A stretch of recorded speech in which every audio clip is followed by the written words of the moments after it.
Hello, dear friends and listeners. I am your storyteller. And today, I have a tale that will make you pause and look at the people around you a little differently. We often judge people by the clothes they wear or the jobs they do, forgetting that a diamond is often hidden in the dirt before it is polished. This is the story of a man who was treated like trash, only to prove that he owned the whole kingdom. Sit back, relax, and let me take you to the shining glass towers of Silver Lake City. The morning sun was just hitting the tall glass windows of the Zenith Group, one of the most powerful advertising agencies in the country. Inside, the floors were made of white marble that shone like a mirror, and the air always smelled of expensive coffee and ambition. Men in sharp suits and women in high heels walked fast, talking loudly on their phones, their eyes fixed on the next big deal. Among them was Sam. Sam was a man in his late 50s with gray hair and a back that was slightly bent from years of hard work. He wore a faded blue jumpsuit that was a little too big for him, and his work boots were old and scuffed. He was the building's head janitor. To most people in that building, Sam was invisible. He was just a tool, like the mop in his hand or the bucket by his feet. They walked past him without a nod, stepped over his wet floor signs without a care, and sometimes dropped their trash right in front of him just because they knew he would pick it up. But Sam didn't mind.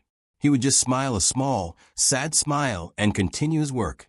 He scrubbed the floors until they sparkled. He emptied the bins. He watered the plants in the lobby. He knew everyone's name, even if they didn't know his. However, there was one person who made Sam's life miserable. Her name was Jessica. Jessica was the creative director of the agency. She was young, beautiful, and incredibly talented, but her heart was as cold as the marble floor Sam cleaned every day. She drove a red sports car, wore designer bags that cost more than Sam's yearly salary, and believed that the world revolved around her.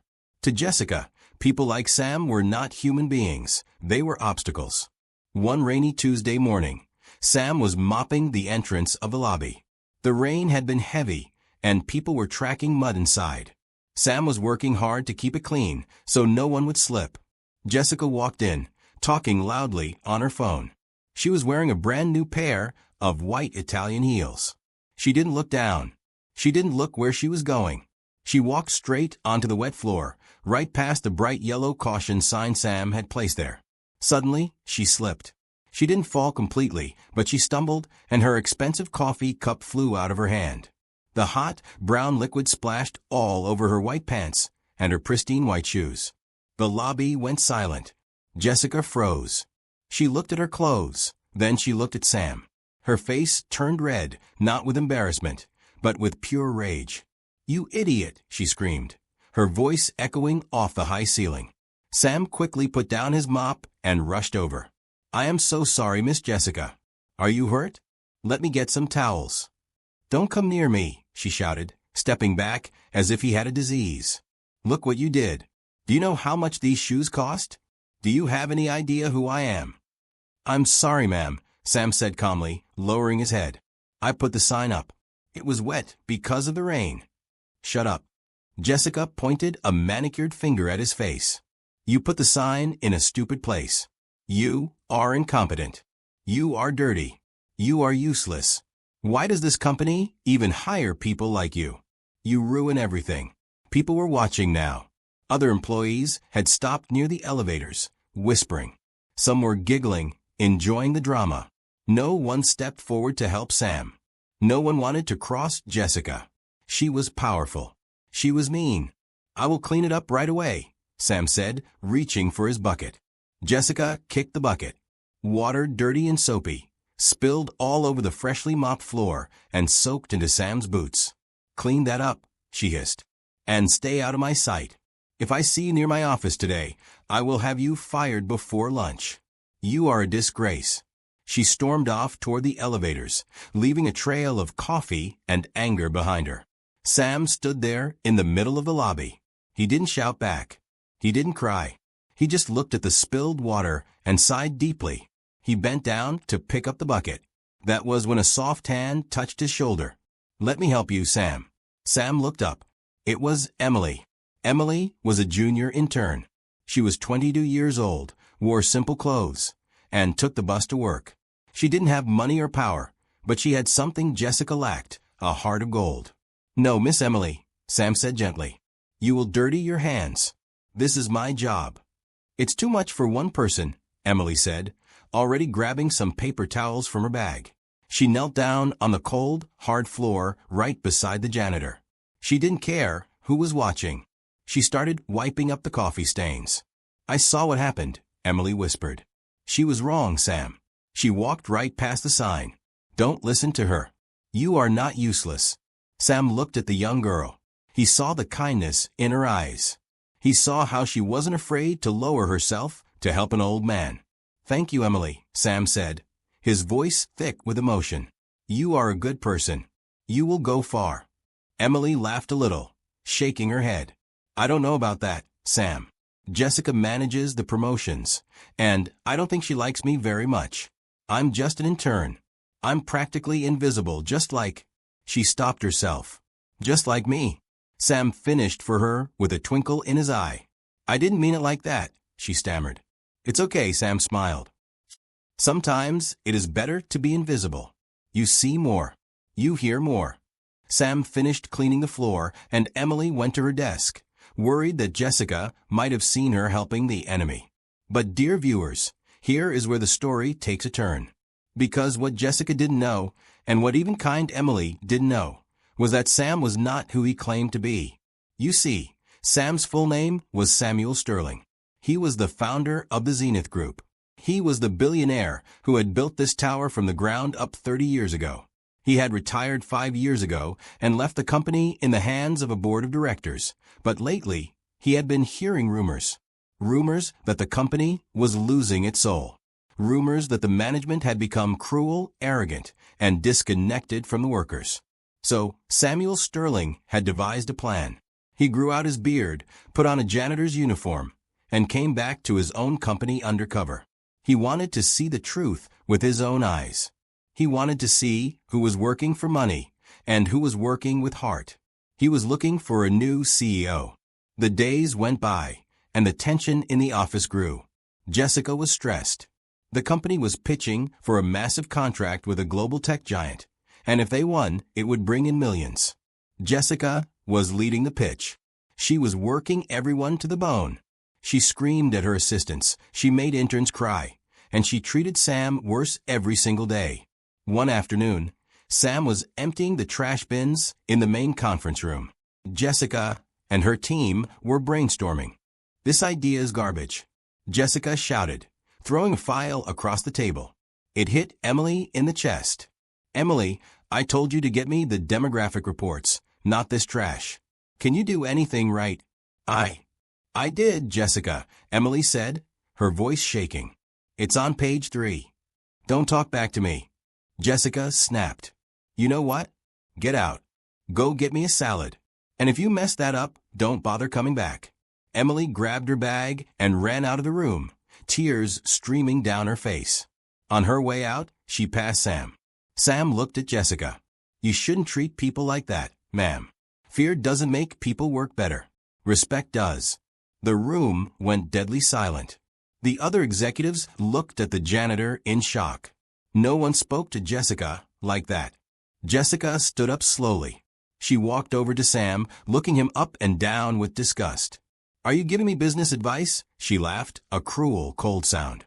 "You? A man who cleans toilets for a living? A man who probably can't even spell business. Listen to me, old man. You are nothing. You are the dirt on the bottom of my shoe.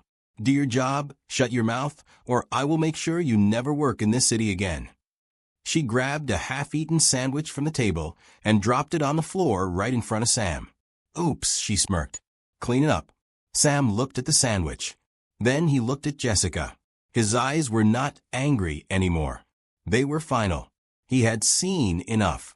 "As you wish," Sam said quietly. He bent down and cleaned it up. Jessica laughed and turned back to her team. "See? That is how you handle people beneath you. You show them their place." But the clock was ticking. 2 days later, it was the day of the big meeting. The CEO of the tech giant was coming to hear the pitch. But there was another announcement scheduled for that morning. The board of directors had called an emergency meeting. Rumor had it that the owner, the reclusive Samuel Sterling, was coming to visit. The office was in a panic. Jessica was running around barking orders. Clean everything. I want this place spotless. If Mr. Sterling sees one speck of dust, heads will roll. Where is that useless janitor? She found Sam in the hallway, slowly polishing a window. You, she screamed. Don't just stand there. The owner is coming. Look at you. You look like a hobo. Go to the basement. Stay there. I don't want Mr. Sterling to see someone like you representing our company. You are an eyesore. Hide. Sam looked at her calmly. I will not hide, Jessica. Excuse me. I said, I will not hide. I have every right to be here. Jessica's face turned purple. She grabbed Sam by the arm of his jumpsuit. Security. Security. Get this trash out of here. He is refusing orders. 2 security guards ran over. They knew Sam. They liked Sam. They looked hesitant. Miss Jessica, one guard said. He's just doing his job. I am your boss. Jessica yelled. Throw him out. Throw him out on the street right now. Just as the guards reached for Sam, the elevator doors at the end of the hall dinged open. Out walked the board of directors. Men and women in expensive gray suits. They looked serious. Jessica immediately let go of Sam and smoothed her hair. She put on her best fake smile. Ah, gentlemen. Welcome. Everything is ready for Mr. Sterling. I was just dealing with a small pest problem. She gestured dismissively at Sam. The chairman of the board, a man named Mr. Henderson, looked at Jessica, and then he looked at Sam. He didn't look at Sam with disgust. He looked at him with respect. Good morning, Mr. Henderson said. Good morning, Mr. Henderson, Jessica beamed. Is Mr. Sterling on his way? Mr. Sterling is already here, Mr. Henderson said. Jessica looked around confused. Where? I don't see him. Mr. Henderson turned to the janitor. Good morning, sir. I hope your inspection was satisfactory. Jessica's smile froze. She blinked. She looked at Mr. Henderson, and then she slowly turned her head to look at Sam. Sam straightened his back. He took off his old work cap. He reached into his pocket and pulled out a pair of gold-rimmed glasses and put them on. Suddenly, the tired old janitor was gone. In his place stood a man of authority, a man of power. It was very illuminating, Henderson, Sam said. His voice was different now, deeper, stronger, the voice of a man who commanded thousands. Jessica let out a choke sound. What is happening? Sam turned to her. Hello, Jessica. You are the janitor, she whispered, shaking. You are Sam. My name is Samuel Sterling, he said coldly. And yes, I am the janitor. I am also the owner of this building, the owner of this company, and the man whose signature is on your paycheck. Jessica's legs gave way. She grabbed a desk to stop herself from falling. Her face went pale white. All the blood drained from her cheeks. The memories of what she had done crashed into her mind. The spilled coffee, the kicked bucket, the insults, the sandwich on the floor. Mr. Sterling, I didn't know, she stammered. It was a joke. I was just... You didn't know. Sam interrupted. You didn't know I was rich? You didn't know I was powerful? That is exactly the point, Jessica. He stepped closer to her, and the whole office held its breath. You thought I was nobody, Sam said, his voice ringing through the hall. And because you thought I was nobody, you showed me who you really are. You judged me by my clothes. You mocked me for my work. You treated me without dignity because you thought I couldn't fight back. I'm sorry, Jessica cried, tears running down her face now. Please, give me another chance. I'm stressed. I'm the creative director. I bring in money. Character is more important than money, Sam said firmly. I built this company on respect. Every person, from the CEO to the cleaner, is part of the engine. You are a broken part, Jessica. You poison the people around you. Sam turned to the security guards. Escort this woman out of the building. She is no longer an employee of the Zenith Group. No, you can't do this. Jessica screamed as the guards took her arms, the same guard she had ordered to throw Sam out just moments ago. They weren't gentle. They marched her toward the elevators as the entire staff watched in silence. Sam watched the elevator doors close on her screaming face. Then he turned to the crowd. Everyone was terrified. They were all thinking back to how they had treated the janitor. Had they ignored him? Had they stepped over him? Sam's eyes scanned the room until they landed on a small desk in the corner. "Emily," he called out. The young intern jumped. She looked terrified. She walked forward slowly, her hands shaking. "Yes. Yes, Mr. Sterling." Sam's face softened. The warmth returned to his eyes. He smiled the same gentle smile he had given her when she wiped the floor with him. "You didn't know who I was either," Sam said loud enough for everyone to hear. "You thought I was just an old man who had made a mistake. You could have walked away. You could have laughed like the others. But you didn't." Emily looked down at her shoes. "It was just the right thing to do, sir." "Exactly," Sam said. "And that is why you are exactly the kind of leader this company needs." He turned to Mr. Henderson. "Promote her." The room gasped. "Sir?"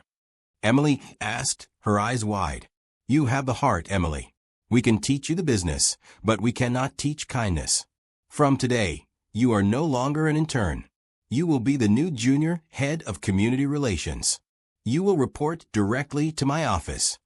Emily covered her mouth with her hands, crying tears of joy. "Thank you, sir. Thank you." Sam placed a hand on her shoulder. "Never change, Emily. Stay kind. It is the most expensive thing you can wear." Samuel Sterling eventually went back to his retirement, but the culture at the Zenith Group changed forever. No one ignored the cleaners anymore. No one walked past a wet floor sign without checking. And whenever a new intern started, they were told the legend of the Janitor King. So, my dear viewers, remember this story the next time you see someone in a humble job. Remember it when you feel important or powerful. You never know who you are talking to. The person serving your coffee or cleaning your street might have a story you can't imagine. But more importantly, treat them with respect not because of who they might be, but because of who you want to be. Kindness is a seed. If you plant it, it will grow into a tree that shelters you. If you plant cruelty, it will grow into a thorn that cuts you. What would you have done if you were in Emily's shoes? Or, be honest, would you have acted like Jessica? Let me know in the comments below. And if this story touched your heart, please like and share it with someone who needs to hear it. Until next time, stay humble and stay blessed. Now, let me tell you another story. This one is about a young man named Leo who thought he had lost everything, only to find that his greatest treasure was hidden in a loaf of stale bread. The wind was howling through the cracked windows of the small bakery on 4th Street. It was late, almost midnight, but the lights were still on. Leo was kneading dough. His hands were covered in flour. His face was streaked with sweat, and his heart was heavy with worry. Leo was 25, but he felt like he was 80. His father, Mr. Baker, had passed away 3 months ago, leaving Leo with the family bakery and a mountain of debt. The bakery, Golden Crust, had once been the heart of the neighborhood. People would line up for blocks to get Mr. Baker's famous cinnamon rolls. But then the big supermarket chain, Megamart, opened right across the street. They sold bread for half the price. They sold cakes that looked perfect but tasted like plastic. People stopped coming to Golden Crust. "Why pay $5 for a loaf when I can get it for $2 across the street?" they would say. Leo tried everything. He lowered prices. He stayed open late. But the debt kept growing. The bank had sent a final notice that morning. "Pay $10,000 by Friday, or we take the building." It was Wednesday. Leo had $40 in the cash register. He punched the dough hard. "It's over," he whispered to the empty room. "I failed you, Dad." Just then, the bell above the door chimed. Ding, ding. Leo wiped his hands on his apron and looked up. A woman walked in. She looked terrible. Her clothes were wet from the rain. Her hair was matted, and she was shivering. She looked like she hadn't eaten in days. She held a small bundle in her arms, a baby wrapped in a thin towel. "We're closed," Leo said automatically. He was tired. He was angry at the world. The woman didn't leave. She walked to the counter, her eyes wide and desperate. "Please," she croaked. "I don't have money. But do you have anything you were going to throw away?" "My baby. I can't feed him if I don't eat." Leo looked at her. He looked at the cash register where the $40 sat, the money he needed to buy flour for tomorrow, even though tomorrow might be his last day. He could have said no. He could have told her to go to a shelter. He had his own problems. He was about to lose his home. But then he looked at the baby. The baby was sleeping, unaware that his mother was begging for crumbs. Leo sighed. He remembered his father's voice. "Leo, we don't bake bread to get rich. We bake bread to feed the soul. Never let anyone leave hungry." Leo walked over to the display case. It was empty. He had sold the last few buns at a discount earlier. "I don't have any leftovers," Leo said. The woman's shoulders dropped. She turned to leave, defeated. "Wait," Leo said. He went to the back. He had just finished a fresh batch of his father's special cinnamon rolls. They were hot, smelling of sugar and butter. They were meant for the morning rush, if there even was a morning rush. He grabbed a box and filled it. 6 large, hot rolls. Then he went to the fridge and took out a carton of milk. He walked back to the counter and placed the box and the milk in front of the woman. "Here," he said. "It's fresh. Be careful, it's hot." The woman looked at the box, then at Leo. Tears welled up in her eyes. I can't pay you." "I didn't ask for payment," Leo said roughly. "Just eat. Feed your child." She grabbed his hand across the counter. Her fingers were ice cold. "Thank you. You don't know, you just saved us." She took the food and ran out into the rain. Leo locked the door and slid down to the floor. He put his head in his hands. "Well, Dad," he muttered, "I just gave away the profits. I hope you're happy." The next day, Thursday, was bleak. The rain had stopped, but the sky was gray. Leo opened the shop at 7 a.m. He had enough flour for one more day of baking.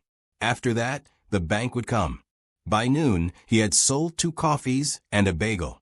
It wasn't enough to buy a sandwich, let alone pay off a $10,000 debt.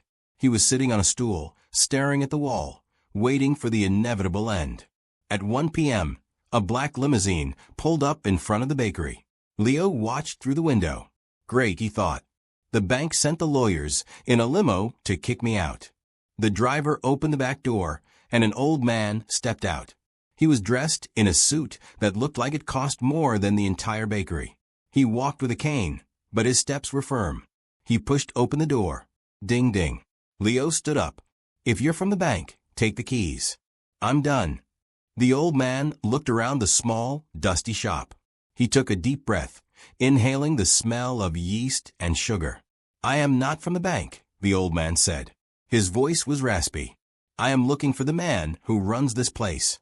"That's me," Leo said. Leo, the old man nodded. "My name is Arthur Sterling." "Yes, friends, the same family from our first story. Wealth runs in circles, doesn't it?" "Okay, Mr. Sterling. What can I do for you?" "I don't have much left." "I know," Arthur said. "I heard you are in debt." Leo stiffened. News travels fast. "I am here about last night," Arthur said. Leo was confused. "Last night? I was closed." "A woman came here," Arthur continued. "A woman with a baby." Leo's eyes widened. "Did she steal something from you?" "Look, she was hungry. I just gave her some bread." Arthur smiled. It was a rare, genuine smile. "She didn't steal from me, Leo. She is my daughter." Leo's jaw dropped. "Your daughter?" "She has been missing for 2 years," Arthur said, his voice trembling slightly. "She fell into bad times. Drugs, bad company. She ran away. I have had private investigators looking for her everywhere. Last night, she came home. She was holding a box of cinnamon rolls." Arthur stepped closer to the counter. "She told me about the baker who gave her his best food when she had nothing. She told me you didn't judge her. You didn't turn her away. You fed her, and that gave her the strength to walk the extra 3 miles to my estate." Leo was speechless. I just did what my dad would have done." Arthur reached into his jacket pocket and pulled out a checkbook. "You saved my grandson," Arthur said, "and you brought my daughter back to me. There's no price tag on that. He wrote something on the check and slid it across the counter. Leo looked at it. It wasn't for $10,000. It was for $100,000. Mr. Sterling, Leo gasped. I can't take this. It's not charity, Arthur said firmly. It's an investment. I tasted one of those rolls. They are better than anything in the city. I want to be a silent partner. Pay off the bank. Renovate this place. But promise me one thing. Anything, Leo said, tears running down his face. Keep baking like your father taught you. Keep feeding the soul. Arthur turned and walked to the door. Oh, and Leo, expect a big order tomorrow. My daughter loves those rolls. Leo stood in the middle of his shop, holding the check that saved his life. He looked up at the ceiling and smiled. Thanks, Dad. So you see, friends? Leo thought he was giving away his last bit of hope, but he was actually opening the door for his future. Sometimes, when you think you have nothing left to give, that is exactly when you must give. Because the hand that gives is the hand that gathers. The bank didn't take golden crust. Today, if you go to 4th Street, you will see a line around the block. Not for Megamart, but for Leo's Bakery. And every night, just before closing, Leo fills a box with fresh rolls and leaves it by the door for anyone who needs it. He never forgot.